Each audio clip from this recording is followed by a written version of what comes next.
I'm Monica with Looking for Group. Today I'm here with Trevor Berneking, the Director of Esports and Intramurals at Buena Vista University. How are you doing today? I'm doing great, Monica. Thanks for having me. Thanks for being here today. So I suppose we're just going to jump in and start with the questions here. I want to know a little bit about the program at Buena Vista. Can you tell me about it?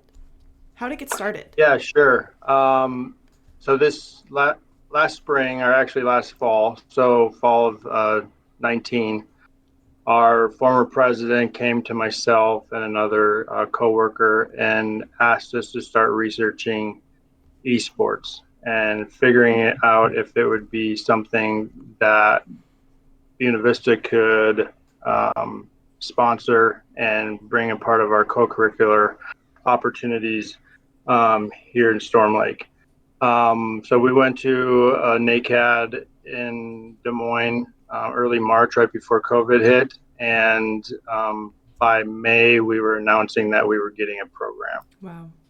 Um, with that being said, I was formerly the director of recreation for the last 6 years, and they came to me and asked if I would be willing to take on this challenge, I guess, of starting this esports program at VV. And I said, heck yeah, why not be a pioneer in a new program, something that's up and coming, something that's growing every day and changing every day. And I was excited for the opportunity.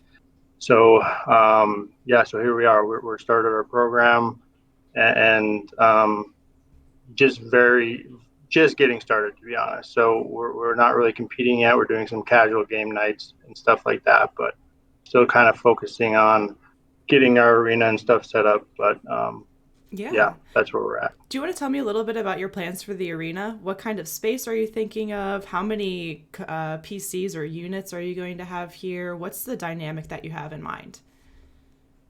Yeah, so our space that we were given on campus is about 820 square feet. Right now, we do have it pretty much set up. We have 12 gaming computers in there. The Asus Strix G15, um, you know, i7, um, 512 gigabyte, I believe, space, 2070 graphics card. Um, and then we have um, So we have 12 stations that are all set up, ready to go. We've started some gaming nights. We've polled our student body to figure out what are the most popular games that are being played on campus. So some of the games we've started looking into and having casual game nights are Apex Legends, League of Legends, Rainbow Six, um, Rocket League, and Overwatch. Obviously, those are just games that we took off of our survey, but also know there's plenty of opportunities out there to jump into some different games as well, such as Call of Duty, Valorant, stuff like that, as students become more interested in some of that stuff. So, as you talk about preparing for competition in all these different games, do you have any plans to join any leagues or competitive programs in the future? We're a part of NACE right now. Okay. With being such a new program, we have not jumped into any of their leagues, but look for the future to be joining the leagues that they offer in the fall and the spring. Also, I'll tell you the truth. I'm learning this on the fly, so you know, maybe being a part of some of the Collegiate Star League leagues, looking into TESPA and some of their leagues as well. So not we will participate in NACE events, but won't limit ourselves to just those events. Um, so we'll look at some other opportunities as well. Awesome. Excellent. Do you find that, now that you're trying to establish the community of gamers on campus, do you find that there is a stark difference between the students who want to play competitively and those who want to play casually, or do you think they're all kind of coexisting in one space at this moment in time? I think they're coexisting right now, but I do believe that there are some that are way more interested in the competitive Mm-hmm. side, and then some that are more interested in being a part of our anime gaming society and just going and playing casually 1 or 2 nights a week. But I do think we have, quite a few students on campus that want to play competitively. It's just finding them and bringing them out of their rooms and letting them know that we do have this opportunity available for them. I think the tough part right now is we're more looking for 2021 in the fall to really start competing. So narrowing it down to 10 or 15 students that are currently on campus to start doing some things in the spring of 21. Okay. So that's the toughest part right now, is just figuring out Yeah. who really wants to be a part of it, what games we want to play, what games are going to best suit us, and then recruiting on top of that for the fall Yeah. of 21. So tell me a little bit about the recruitment strategy you're going to be going for. Are you going to be offering scholarships, academic options as well? What does that look like? Yeah, so we're a small D3 institution. Everybody that is accepted to BV will get an academic scholarship based on GPA, class rank, test score. So that everybody will get some sort of academic scholarship, and then we do have some BVU esports scholarship money that we will be issuing to some students. So there is an opportunity to stack that as well. And then right now, if you come on a virtual visit or come on a campus visit, you automatically get $1,000 towards your tuition for 4 years. So every year you get that $1,000 just for coming to campus or getting on a virtual visit. Oh, sounds like there's many options to fund your education just by showing up. That's great. Yeah. I like that. Awesome.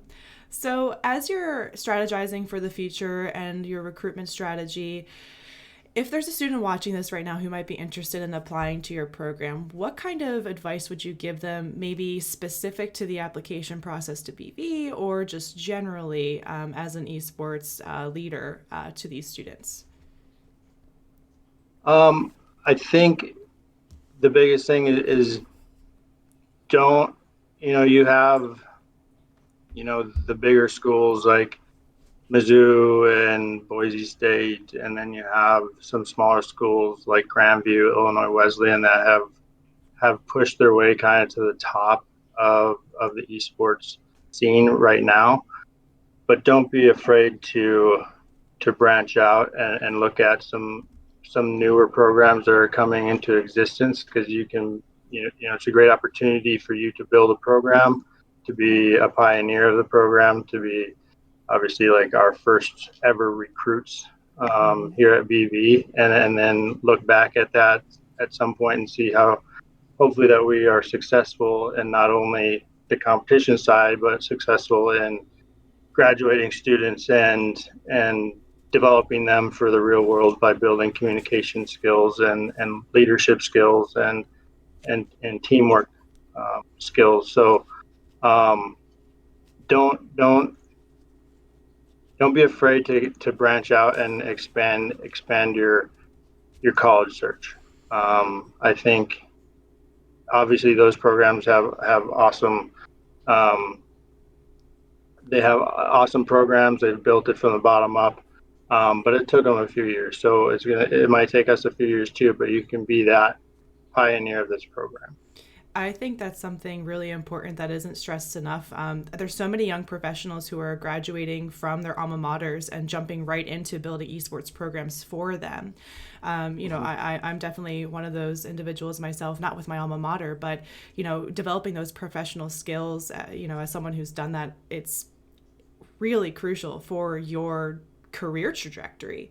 You get to learn Yeah. so much from the basics of, maybe like the feasibility study. Is this something we can do here? To what kind of computers do you guys want? To what kind of leagues do you want to go in? Like making these decisions, I don't think they realize is something that's going to be I guess, a pattern for the rest of their life of making these big Right. decisions and getting started so young in your early 20s. And, this is going to Yeah. put them ahead in terms of their resume. So, taking a look at those smaller schools, taking a look at those smaller programs can really put you ahead than being the, competitor in one of these larger programs. So I Yeah. totally agree with you, like 100%. Yeah, it's the small school is a lot of hands-on opportunities through streaming, Yeah. broadcasting, social media, whatever. I mean, we're looking for anybody that wants to help out in any aspect of the program, not just playing. So, I mean, there's opportunities all over the place, and I don't think the students might understand, but I don't think some of the professionals on campus understand that pretty much every major out there you can jump into an esports area Yeah. and be successful.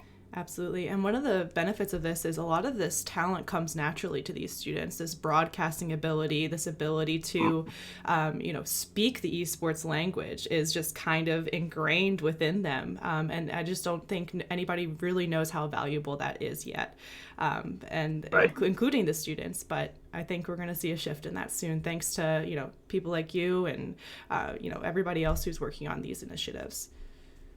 Yeah, it's. I will be honest. I didn't know much about esports when I first started last November researching it, but I've quickly come to realize that it's a great opportunity for not only our institution to get our name out there, but also for our students to get involved with something that they do in their dorm rooms Yeah. and have the opportunity to play competitively and grow as a person and do all those little things that are so important.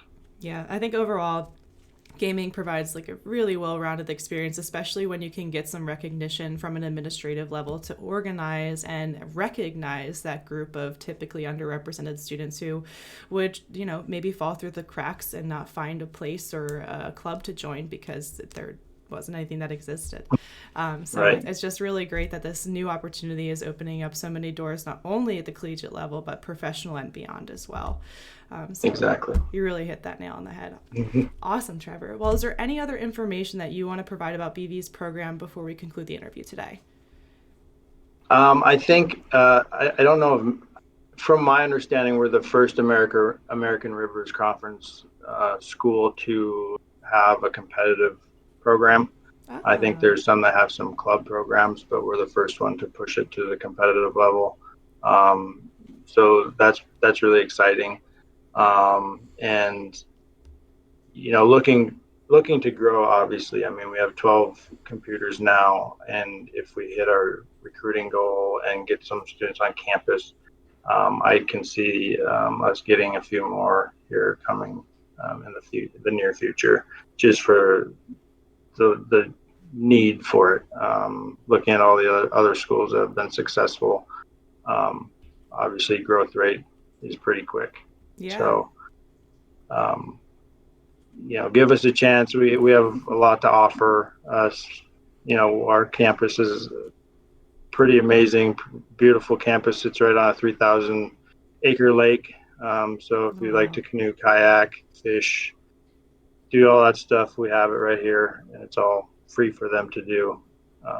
We don't charge them anything That's extra. awesome. So you can kind of Yeah. get the in-game and out-of-game experience.